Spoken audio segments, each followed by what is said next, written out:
Kahit umiiral na po ang food security emergency sa bigas, wala pa raw inilalabas na buffer stock ng bigas ang National Food Authority. Sa panayam ng Super Radio DZBB sa NFA, abot sa 730,000 sako ng milled rice ang pwede nang i-release. Pero wala pa raw lokal na pamahalaan na nagre-request nito. Ayon sa NFA, posibleng natatagalan sa pag-request dahil sa kanilang pondo at proseso. Patuloy raw ang pakikipag-ugnayan nila sa mga LGU pati na rin sa Food Terminal Incorporated para maibenta na sa publiko ang buffer stock ng bigas.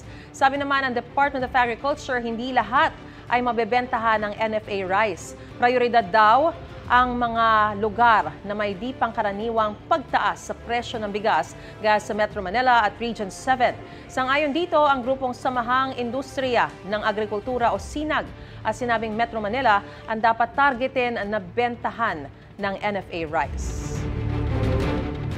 Gusto mo bang mauna sa mga balita? Mag-subscribe na sa GMA Integrated News sa YouTube at tumutok sa unang balita.